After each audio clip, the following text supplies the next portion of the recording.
Hallelujah. ये समय हमारी और आपकी जिंदगी के लिए एक बहुत महत्वपूर्ण समय होता है कि जिसमें आप परमेश्वर की संगति में होते हैं। और ये संगति मैं आपको बताऊं, संसार में आप और हम बहुत सी संगतियां कर लेते हैं, लेकिन ये उस संगति से उत्तम है। तभी तो दाऊद ने कहा, बाहर के 1000 दिन से उसके घर में एक दिन रहना भी क्या है? उत्तम है। हालेलुया। सो परमेश्वर के लोगों, हम ये जानते हैं, मैं आज भी सुबह की प्रार्थना में एक विषय को रखा था और मैं यही प्रार्थना कर रहा हूं कि प्रभु जहां आप ले जाना चाहे, जहां हमारी सुरक्षा हो, जहां पे आराधना में कोई डिस्टर्ब ना हो, रुकावट ना हो, वहां ले जाओ। आमीन। हम उस जगह पर जहां पर सुरक्षित हो और आराधना करने में आजाद हो, प्रभु ऐसी जगह को हमें दे। और निश्चित है परमेश्वर अपने दासों की, अपनी दासियों की, अपनी कलीसिया की प्रार्थनाओं को सुनता है। आमीन। देखिए, पिछले संडे को हम लोगों ने घुटने टेक के प्रार्थना करी यहाँ पे चर्च के बाद, और आज भी करेंगे परमेश्वर से कि जो वो हमारी जिंदगी के लिए भला और उचित समझे वो हमारे लिए करेगा। आइए आज हम एक विषय को देखते हैं। कई बार इंसान की जिंदगी के अंदर में कुछ जब बीत जाता है, यानी कि कुछ परेशानियों के पल बीते, कुछ दुखों के पल बीते, कुछ बीमारी के पल बीते, कुछ जीवन के अंदर में नुकसान के पल बीते, कुछ जीवन के अंदर में खो गया। मनुष्य अपनी जिंदगी के अंदर में भूतकाल को ज्यादा याद रखता है। भूतकाल। क्या परमेश्वर के लोगों,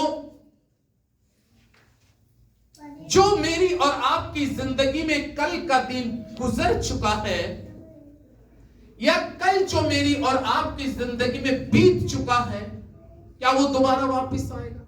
नहीं। यशाया एक बहुत अच्छी बात कह रहा है आज की सुबह के समय। आज का टॉपिक है, बीती हुई बातों को स्मरण मत करो। क्या मत करो? बीती हुई बातों को याद मत करो। अरे कल बीते साल में नुकसान हुआ है, बीते 6 महीने में नुकसान हुआ है, उसने मेरा ये मार लिया। अरे मार लिया, मर जाने दो। छीन लिया, छीन जाने दो।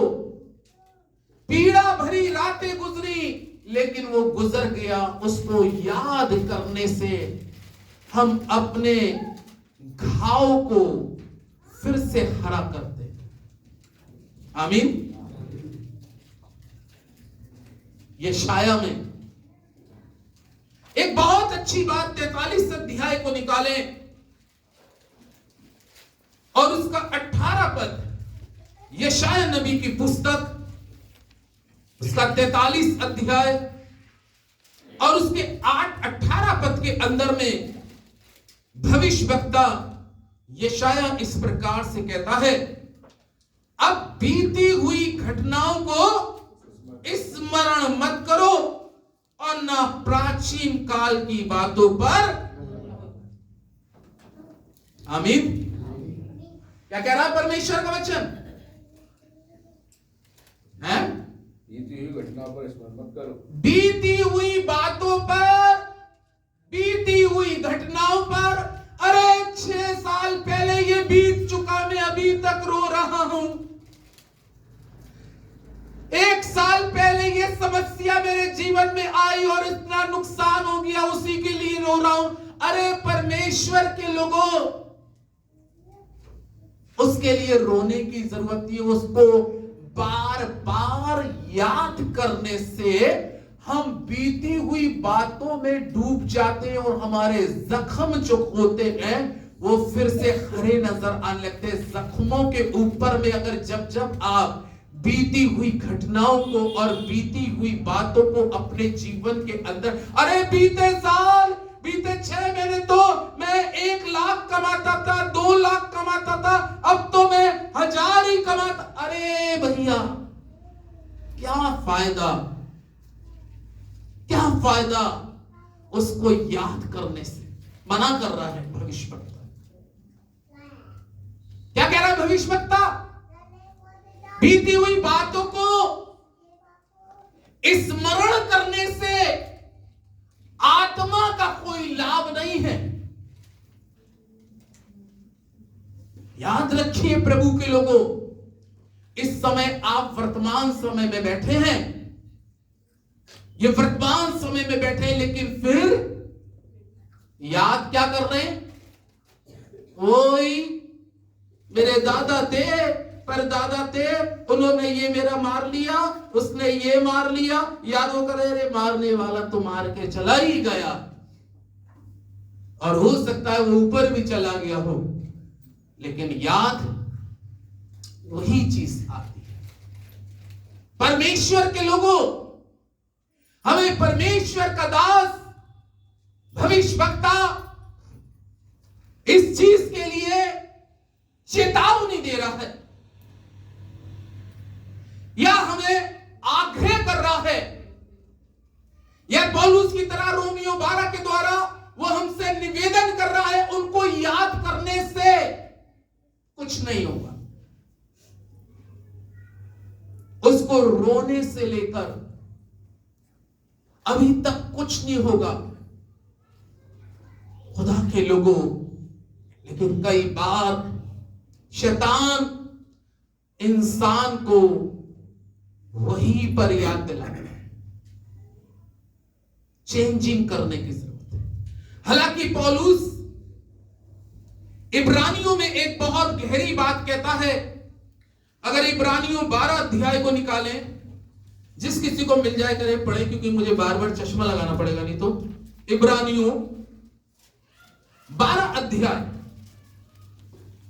और 12 अध्याय के अंदर में उसके 11 पद में पौलुस ने एक बहुत अच्छी बात कही, पढ़िए। वर्तमान में हर प्रकार की ताड़ना आनंद की नहीं। वर्तमान में, अभी हम काय में खड़े हुए, और अभी हमने क्या कहा? बीती हुई बातों को स्मरण मत करो। हो गया नुकसान, कोई बात नहीं।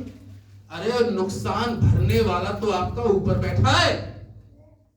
हालेलुया। जिसका वचन मेरे हाथ में है, जिसका वचन मैं कई सालों से प्रचार कर रहा हूं, कह रहा है बीती हुई बातों को स्मरण मत करो, बीती हुई घटनाओं को याद मत करो, बीते हुए दुखों को याद मत करो। बीती हुई जिंदगी बड़ी आनंद की, बड़ी खुशी थी। क्या आपको मालूम नहीं, पौलुस के जीवन के अंदर में अगर वो बीती हुई बातों को याद करे तो कहता था मेरा दबदबा था पूरा करना। लोग मुझसे डरते थे जब मैं शाऊल था। मूसा की बात अगर करें, इब्रानियों की पुस्तक और निर्गमन की पुस्तक के अनुसार मूसा की बीती हुई बातों को याद करें तो कलाम कहता है कि फिरौन के घर में उसकी बेटी ने उसको पाला था। एक शाही जिंदगी जीने वाला व्यक्ति था, एक महल के अंदर में रहने वाला था। लेकिन जब वो परमेश्वर के लोगों के साथ में चला, जब वो खराई के साथ चला, जब वो पूरी पवित्रता के साथ चला, इजराइल का अगुवा बनने के लिए उसने कितनी बड़ी शान शौकत छोड़ी। क्या जब इजराइल के लोग पानी के किनारे, समुद्र के किनारे उस पे बुड़बुड़ा रहे थे, क्या इजराइल के लोग जब उनको खाना अच्छा नहीं मिल रहा था और केवल मन्ना ही खा रहे थे तो वो मूसा पे बार बार क्रोधित होते थे, गुस्सा होते थे, उसको क्रिटिसाइज करते थे, अपने शब्दों से जख्मी करते थे? क्या मूसा ने कहा, क्या मूसा ने कभी ये कहा इससे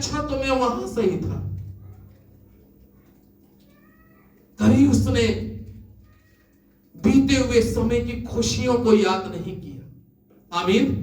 सोचिए आप, मूसा ने कभी भी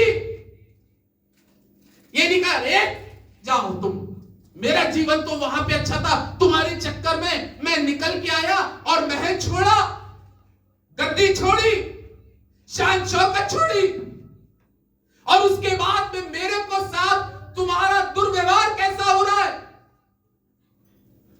वो याद कर सकता था। आमीन। या जोर से बोलेंगे हालेलुया।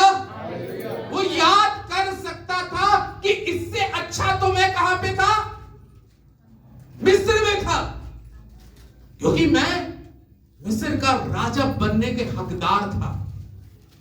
फिरौन की मृत्यु के बाद मुझी को गद्दी मिलती, लेकिन उसने कलाम में लिखा है, कितनी गहरी बात कही कि खुशी के साथ थोड़े दिन में रहने से खुदा के लोगों के साथ दुख उठाऊं और अपनी सेवा को क्या करूं, वो कभी अपनी बीती हुई बातों को याद नहीं करता। लेकिन हमारे जीवन में, हमारे जीवन की कमियों में क्या होता है कि पौलुस यहां पे कहता है, वर्तमान समय के अंदर में हर एक बात लाभ की नहीं दिखाई देती। वर्तमान समय में जो कुछ गुजरता है वो मनुष्य को कैसा लगता है, बुरा लगता है। कैसा लगता है, लगता है नहीं बुरा, अरे ये क्या हो गया, ये क्यों हो गया, इसका कारण क्या था। अरे मैं और आप तो अपनी इस छोटी सी बुद्धि को लेके जितनी क्षमता है उतना ही इस्तेमाल कर सकते हैं, लेकिन क्या उस परवरदिगार की ओर आप कभी दृष्टि करते हैं जो पूरी दुनिया को चलाता है और उसके कहने से उजाला हो जाता है, उसके कहने से समुद्र दो भाग हो जाता है। क्या उसकी आपने कल्पना कभी करी? इसलिए यशाया मना कर रहा है और कह रहा है, मेरे भाइयों, मेरी बहनों, छोटे बच्चों, बुजुर्गों, परमेश्वर का वचन कहता है, बीती हुई बातों को स्मरण मत करो, बीती हुई बातों को याद मत करो। जो बीत गया वो बीत गया, और वर्तमान में पौलुस कहता है कि जो मनुष्य पे गुजरता है वो बहुत दुखित हो जाता है, बहुत व्याकुल हो जाता है, बहुत परेशान हो जाता है। और 11वें पद के अंदर में जब हम इसको पढ़ते हैं 12 के 11 में, वर्तमान में हर प्रकार की ताड़ना आनंद की नहीं पर शोक की दिखाई पड़ती है। वर्तमान में शोक, यानी कि जब हमारे जीवन के अंदर में कुछ शोक आता, कुछ ऐसा गुजरता है तो मन खेदित हो जाता है, आत्मा व्याकुल हो जाती है और मन चिंतित हो जाता है, विचारों में डूब जाता है, अब क्या होगा।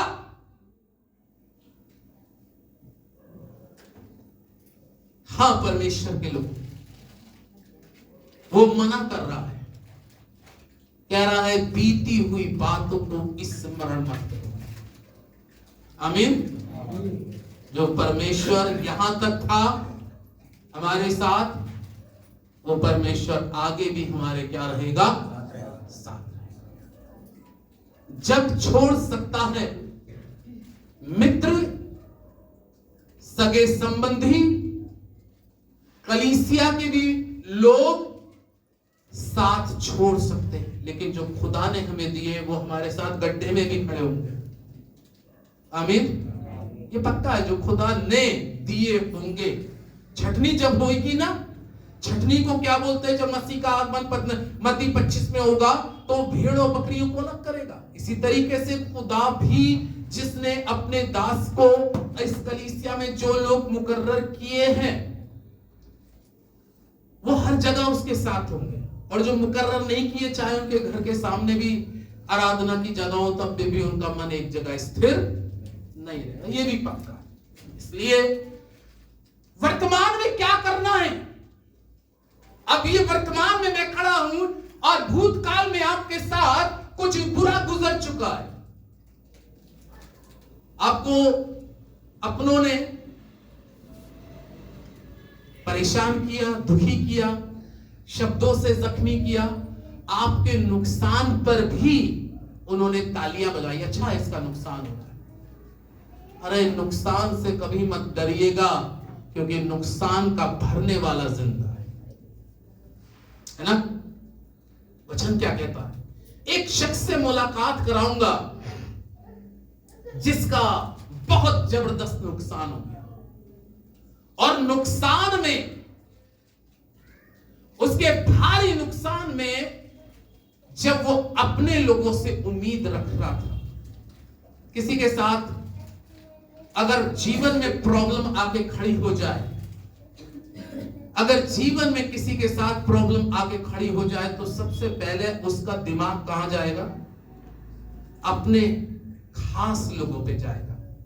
जाएगा ही नहीं जाएगा? वो मेरा व्यक्ति खास है, और मेरी इस परेशानी में, मेरे इस दुख में वो निश्चित है मेरे साथ खड़ा होगा। अपनों ही से आदमी को उम्मीद लगाई जाती है नहीं? किससे उम्मीद लगाओगे? नहीं, अपनों से उम्मीद लगाओगे। कभी कभी हमारे और आपके जीवन में कुछ परेशानी के पल आते हैं, हम भी अपनों से उम्मीद लगाते हैं। यहाँ पे कलीसिया में जो बैठे वो अपनों से उम्मीद लगाते हैं। अरे उम्मीद अपनों से ही लगाई जाती है, लेकिन मैं आपको बताऊं कि एक शख्स की जिंदगी के अंदर में जब तबाही का वक्त गुजरा और उसका पिन पिन लुट गया, पिन पिन लूट गया, सब कुछ तबाही में उसने देखा, उम्मीद, आशा उसने अपनों से लगाई होगी। लेकिन अय्यूब 16 में आप निकालें, अय्यूब 16 अध्याय और 16 अध्याय के यदि हम 20 पद को पढ़ें, तो यहां पे परमेश्वर एक बहुत अच्छी बात अय्यूब के दिखा रहा है। यदि आज मैं आपको कहूंगा कि आपके भूतकाल के अंदर में कुछ लॉस हो चुका है, कुछ नुकसान हो चुका है, कुछ बातें ऐसी हो चुकी हैं जिसमें आप बहुत पीड़ित हैं, बहुत दुखित हैं, बहुत शोकित हैं, बहुत व्याकुल हैं, बहुत ही हताश हैं, बहुत ही निराश हैं, मन आपका स्थिर नहीं रह पा रहा और आप परेशान हैं। और जब आप अपनों की तरफ देखते हैं तो अपनों से आपको क्या मिल रहा है? ऐसा शख्स है, उसका नाम अय्यूब। पढ़िएगा 16 अध्याय का 20 पद। मेरे मित्र मुझसे घृणा करते हैं, मेरे मित्र मुझसे क्या करते हैं? घृणा करते हैं। पता है क्यों? क्योंकि भूतकाल इसका बहुत खराब था और वर्तमान में, भूतकाल में क्या हुआ? इसकी अय्यूब की सारी धन संपत्ति, ऊंट, बैल, भेड़, बकरियां, सोना, चांदी, इवन की बच्चे, औरत, सब साथ छोड़ गए। उम्मीद लगाई। इसके 3 खास दोस्त थे अय्यूब के, 3 खास दोस्त, एलीपाज, शूही बिल्लाद, ये इसके 3 खास दोस्त थे जिससे बहुत अच्छी मित्रता थी। लेकिन बाइबल कहती है मेरे मित्र, अय्यूब तो रात पर टाट ओढ़ के बैठा है और वो भूतकाल की जिंदगी के बारे में सोचता होगा कि मेरा तो सब कुछ क्या हो गया? तबाह हो गया। मेरा सब कुछ क्या हो गया? बर्बाद हो गया। लेकिन मैंने जो आज का आरंभ करा है, वो आरंभ ये करा है कि बीती हुई घटनाओं को, बीती हुई बातों को याद मत करो। याद करने से कुछ नहीं होगा। ब्लड प्रेशर बढ़ेगा, डायबिटीज बढ़ जाएगी, भूख नहीं लगेगी, रात में नींद नहीं आएगी।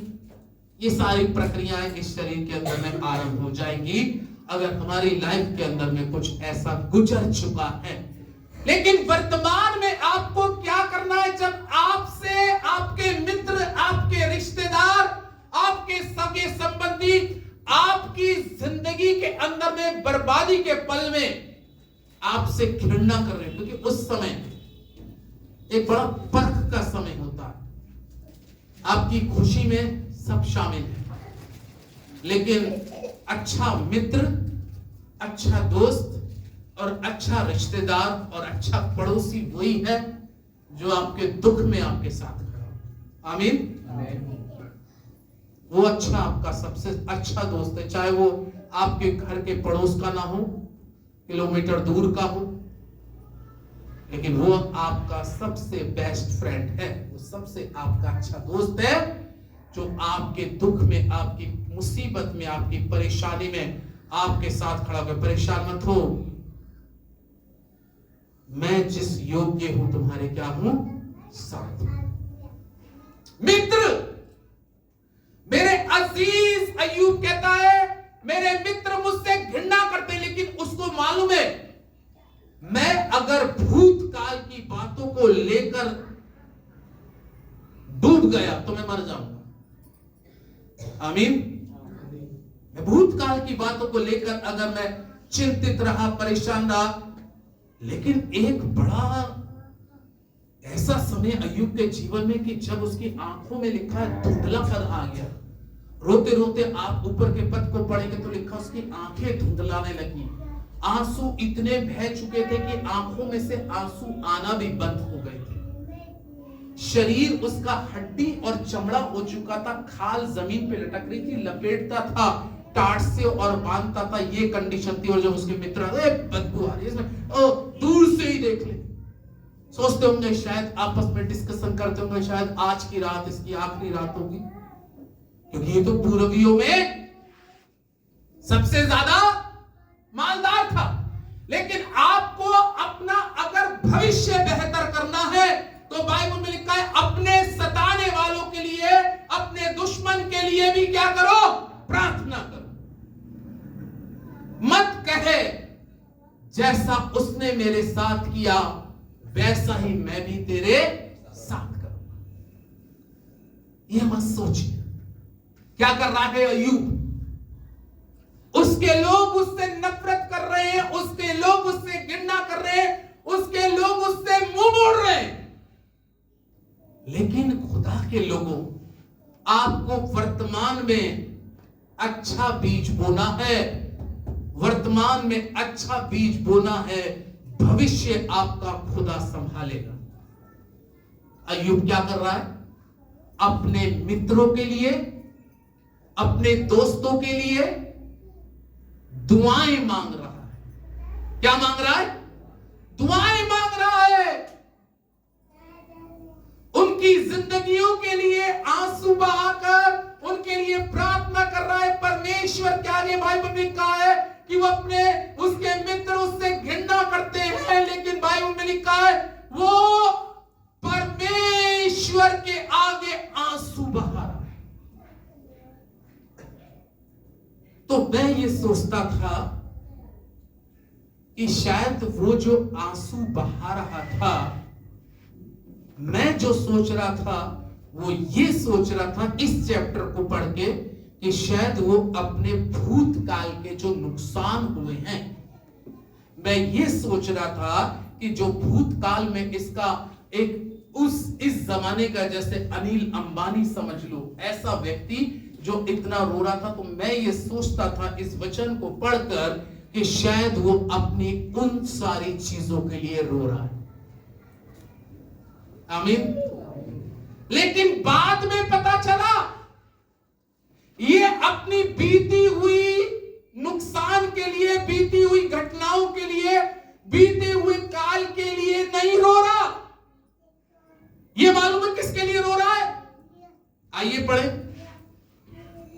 जो लोग इससे घृणा कर रहे थे, जो लोग इससे नफरत कर रहे थे, और जो लोग इससे दूर हो रहे थे, अय्यूब क्या कर रहा था? आंसू जो बहा रहा था। कलाम में लिखा है अय्यूब 42:10 में, और अय्यूब 42:10 में परमेश्वर का वचन कहता है कि जब अय्यूब ने अपने मित्रों के लिए क्या की? प्रार्थना की। अय्यूब अपने मित्रों के लिए क्या कर रहा है? वो कह रहा नहीं मेरे मित्र मुझसे घृणा करते हैं, लेकिन मैं परमेश्वर के आगे आंसू बहाता हूं। अभी यहां पे ये शब्द नहीं आया कि विषय किस विषय पे आंसू बहा। आमीन। भाई हमने जब इस चैप्टर को पढ़ा तो हमें ये समझ में आ रहा था हमारी बुद्धि में कि जो इसका लॉस हुआ है, जो इसकी धन संपत्ति, इसके सारे पशु चले गए, बच्चे चले गए, ऐसा लगता है हमारी सोच अय्यूब 16 में यहां पे काम करती है कि ये उन सारी चीजों के लिए आंसू बहा रहा है। आप जब 16 को पढ़ेंगे तो ऐसा लगेगा, लेकिन जब आप 42 में आ जाएंगे तो वो अपने नुकसान के लिए, अपनी बीती हुई घटनाओं के लिए, बीते हुए लॉस के लिए नहीं रो रहा। आमीन। वो प्रार्थना में आंसू जो बहा रहा है, यहां पर वचन पूरा हो रहा है कि वो अपने मित्रों के लिए क्या कर रहा था? प्रार्थना कर रहा। लेकिन हमारे साथ क्या होता है? अरे ये नुकसान हो गया, हम अगर रोएंगे या हम व्याकुल होंगे तो हम उन चीजों के लिए व्याकुल होंगे। भूतकाल में जो हमारे साथ नेगेटिव गुजरा है, हम उसके लिए व्याकुल होंगे, उसके लिए आंसू बहाएंगे। लेकिन अय्यूब उन चीजों के लिए, अपने लॉस के लिए आंसू नहीं बहा रहा था। वो वचन को पूरा कर रहा था। अपने सताने वालों के लिए दुआएं मांगो, प्रार्थना करो। और यहां पे वचन पूरा हो रहा है और वो अपने मित्रों के लिए आंसू बहा बहा कर, जबकि शरीर के भाव से देखा जाए तो वो इतना पीड़ित था कि उसको प्रार्थनाओं की जरूरत थी। आमीन। हमें बहुत अच्छी कलीसिया दी है कि कम से कम हमारे लिए प्रार्थना तो रेगुलर कर ही रही है। कितने लोग रेगुलर प्रार्थना कर रहे हैं? और अच्छा भी लगा, कुछ लोग फोन करके भी 2-3 बार उससे पूछा कि क्या अरेंजमेंट हुआ। इसका मतलब उन्होंने बताया भाई हम प्रार्थना कर रहे हैं, कम से कम हमारे लिए, हमारे दुख में, हमारी परेशानी में तो ऐसे खुदा ने लोग दिए हैं कि जो प्रार्थना कर रहे हैं। लेकिन अय्यूब के मित्र कैसे थे कि वो उससे क्या कर रहे हैं? घृणा कर रहे। उसको प्रार्थनाओं की जरूरत थी उन समस्याओं में, लेकिन वो भूतकाल की बातों को स्मरण नहीं कर रहा था कि मेरा ये नुकसान हुआ, ये मेरे हालात बिगड़े, ये सिचुएशन खराब हुई। लेकिन वो अपने घृणित, और परमेश्वर का वचन कहता है उन लोगों के लिए प्रार्थना कर रहा था। मैंने कहा अभी हम वर्तमान में खड़े हैं, कल भविष्य है। आमीन। कल का भविष्य है। आज अच्छा करना सीखें, आज अच्छी सोच रखना सीखें, आज अच्छा बोलना सीखें, आज आपके अंदाज में अच्छी मेंटलिटी आ जाए, सोच अच्छी आ जाए।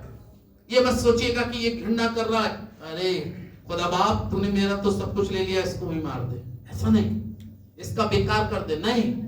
बल्कि अय्यूब, जो अय्यूब 16 में आंसू बहा रहा है, वो अपने उन मित्रों के लिए बहा रहा है। वो अपनी बीती हुई घटनाओं को याद नहीं कर रहा है, ये मेरे पे गुजरा है। अरे वो तो अपने मित्रों के लिए प्रार्थना कर रहे हैं, जो उससे घृणा कर रहे हैं, जो उसके पास बैठना नहीं चाह रहे, जो उसकी दुर्गंध को सूंघ कर भाग रहे हैं। लेकिन ये है अय्यूब का दिल। इसका रिजल्ट अय्यूब को ही मिलेगा। वचन कहता है जो मनुष्य बोएगा वो क्या करेगा? अय्यूब कैसा बो रहा है? सोचिए, वचन को पूरा कर रहा है।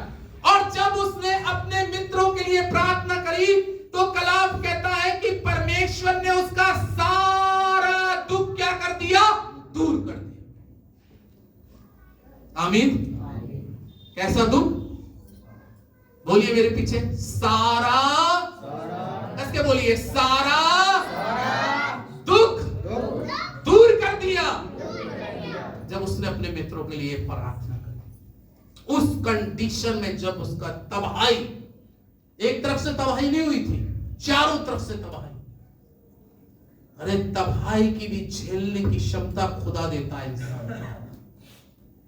तभी तो पौलुस कहता है कुरिन्थियों 12 में, जब मैं निर्बल होता हूं तब क्या होता हूं? बलवंत होता हूं। क्या हुआ उसके बाद? क्योंकि वर्तमान में वो बेस्ट अच्छा कर रहा था अपने मित्रों के लिए, अपने सताने वालों के लिए, अपने घृणा करने वालों के लिए अच्छा कर रहा था। और जब उसने अपने मित्रों के लिए प्रार्थना करी तो परमेश्वर का वचन कहता है परमेश्वर ने उसका सारा दुख दूर कर दिया और जितना अय्यूब के पास पहले था उसका दुगना हो गया। आमीन। दुगना क्यों दूर हो गया? क्योंकि वो भूतकाल की बातों को लेकर नहीं रो रहा था। वो ये जान रहा था मेरे पास कुछ नहीं है, लेकिन मेरे पास में परमेश्वर है। मेरे पास, और मैं जीते जी भी जो लोग मुझसे जलसी या नफरत या मेरा बुरा चाहे, लेकिन फिर भी मैं उनके लिए प्रार्थना करूंगा। और आंसू बहा के प्रार्थना करता रहा और उसको मालूम था मेरा भविष्य मेरे खुदा के हाथ में। आमीन। यशाया 43 को फिर हम देखते हैं। यशाया 43 में, अब इसका यशाया 43 अध्याय और 43 अध्याय का 13वां पद, 13वें पद में क्या लिखा है?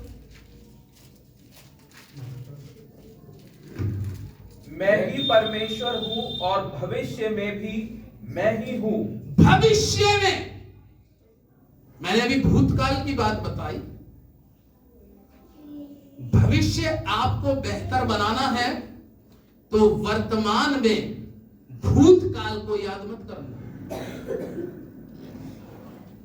भविष्य आपको कल का अच्छा बनाना है तो आज से अच्छा करना सीखना, अच्छी संगति करना सीखना, परमेश्वर के साथ अच्छे संबंध बनाना सीखना। नुकसानों को अगर देखकर मनुष्य जीवन में आगे बढ़े तो वो वहीं पे ब्रेक हो जाएगा, लेकिन खुदा को देख के आगे चले तो खुदा फिर वो उसको आगे ले जाता है। समझ रहे हैं आप मेरी बात? क्या वचन कह रहा है अय्यूब का? वर्तमान में जब वो आंसू बहा बहा के परमेश्वर से प्रार्थना कर रहा है तो जो अय्यूब ने नहीं सोचा था, क्योंकि परमेश्वर हमारे सोचने से बढ़कर हमारे लिए जानता है। इसलिए मत्ती की इंजील में लिखा है कि कल के विषय में चिंता मत करना, क्योंकि कल का दिन तेरी आप चिंता करेगा। कल का दिन आप तेरी चिंता करेगा, क्या मतलब है कि कल आएगा तो वो चिंता करेगा? अरे ऐसा सोचे, वो बात यीशु मसीह ने कही कि कल के विषय में चिंता मत करना, तो कल जो आएगा वो हमारी चिंता करेगा या जिसने कल बनाया है वो हमारी चिंता करेगा? वो चिंता करेगा। यानी कि वो यीशु मसीह कह रहा परमेश्वर तुम्हारे कल के बारे में चिंता जानता है, वो भविष्य के बारे में तुम्हारे जानता है। और हमें वर्तमान में हो सकता है जहां से हमें दुख मिला हो, जहां से हमें सताव मिला हो, जहां से हमें अपमान मिला हो, और जहां पे हमारा कुछ चला गया हो, छिन गया हो, नुकसान हो गया, मत परेशान हो, क्योंकि इस जमीन से मरने के बाद में एक बिंदु भी साथ में किसी के नहीं जाएगा, सब यहीं का यही रह जाएगा। चाहे दौलतमंद हो या कंगाल हो, वो भविष्य का परमेश्वर है। अय्यूब ने वर्तमान में दुआएं मांगी अपने मित्रों के लिए जो नफरत करते थे, खिसियाते थे, बुरा बोलते थे। हम लोगों का तो हार्ट, हमारा तो दिल ऐसा हो जाएगा अगर कोई हमसे बुरा बोले, सोचेंगे ये इतना बुरा बोल रहा है और कब तक बर्दाश्त करें। एक समय तो ताव आ ही जाएगा, गुस्सा आ ही जाएगा। लेकिन अय्यूब का दिल देखिए, मूसा का दिल देखिए, क्योंकि ये जानते थे कि हमारा भविष्य परमेश्वर के हाथ में है। आपका कल का दिन, आपका आने वाला महीना, आने वाला वर्ष किसके हाथ में है? परमेश्वर के हाथ में। आज अच्छा करें हम। इसलिए यहां पर यशाया ने जब ये बात कही तो बहुत अच्छी की, मैं ही परमेश्वर हूं और भविष्य में भी मैं ही हूं। यानी कि मैं भविष्य में भी मैं ही परमेश्वर हूं और मेरे हाथ से कोई छुड़ा ना सकेगा। और आगे कहता जब मैं काम करना चाहूं तब कौन रोक सकेगा। आमीन।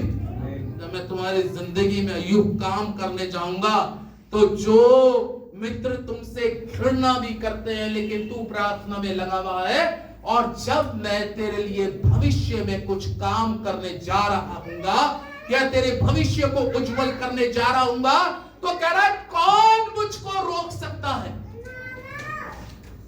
अजीजों, क्या परमेश्वर को कोई रोक सकता है? क्या परमेश्वर के काम को कोई रोक सकता है? परमेश्वर ने अय्यूब से कहा ये सब कुछ मैंने ही तेरे ऊपर आने दिया, ये सब कुछ मैंने ही तेरे ऊपर में क्या किया था? आने दिया। मैंने क्यों आने दिया?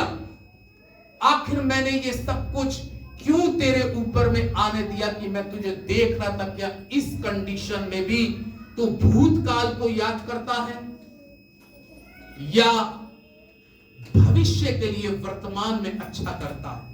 आमीन। और परमेश्वर का वचन इस प्रकार से कहता है प्रभु के लोगों कि जब उसने भविष्य के लिए प्रार्थना करी वर्तमान में, तो परमेश्वर का कलाम इस प्रकार से कहता है कि उसका आने वाला भविष्य एक बेस्ट हुआ, एक उत्तम हुआ और एक अच्छा भविष्य हुआ। वो उनके ऊपर का इन्वर्टर बोल रहा है, गौरव भाई। परमेश्वर का जीवित और पवित्र और सामर्थी कलाम हमें इस प्रकार से कहता है प्रभु के लोगों, वो कह रहा है यशाया में कि जब मैं काम करना चाहूं, जब मैं काम करना चाहूं, तुम्हारे घर में काम करना चाहूं, तुम्हारी कलीसिया में काम करना चाहूं, तुम्हारे बिजनेस में काम करना चाहूं, तुम्हारे बच्चों में मैं काम करना चाहूं, तुम्हारी सेवकाई में मैं काम करना चाहूं, मुझे कोई रोक सकता है? आमीन। हालेलुया। वो भविष्य का परमेश्वर है। वो कह रहा है तुम्हारा भविष्य मेरे हाथ में, लेकिन वर्तमान समय में बीती हुई घटनाओं को स्मरण मत करो। वर्तमान के समय में अपने खुदा से, अपने परमेश्वर से अपना रिश्ता और गहरा बनाओ। कभी कभी जीवन में कुछ प्रॉब्लम में भी लाइफ में आती है, हो सकता है, हमें नहीं मालूम। खुदा को तो सब कुछ, और रिलेशन अच्छा बनाना चाहता हो, और नजदीक आओ, और नजदीक आओ, और नजदीक आओ, और नजदीक आ जाओ, क्योंकि वो भविष्य का परमेश्वर। इसलिए आज के दिन में पौलुस ने एक बहुत अच्छी बात कही थी, 2 कुरिन्थियों 5:17 में, पुरानी बातें सब क्या हो गई? बीत गई, और देखो सब कुछ तुम्हारे लिए नया हो गया, क्योंकि मैं भविष्य का परमेश्वर, परमेश्वर वो भविष्य का परमेश्वर है। ओ खुदा के लोगों, मैं इस चीज को बताऊंगा कि भूतकाल की बातों को लेके जो पास बीत गया उसको स्मरण ना करें, और प्रेजेंट आप वर्तमान में अच्छा करना शुरू करें। भविष्य का बनाना तो खुदा के हाथ में है, और उसके हाथ से जो काम होगा, उसके हाथ से जो काम होगा, उस काम को कोई रोक नहीं सकता। आमीन। उस काम को कोई रोक नहीं सकता। आप सभी का भविष्य खुदा के हाथ में। मत परेशान होइएगा भूतकाल को लेकर, भविष्य के लिए अच्छा वर्तमान में करें तो भविष्य आपका उज्जवल होगा। अपने स्थानों पे हम खड़े होंगे, अपनी आंखों को बंद करें। हे पवित्र आत्मा, ओ धन्यवाद तेरा, हमें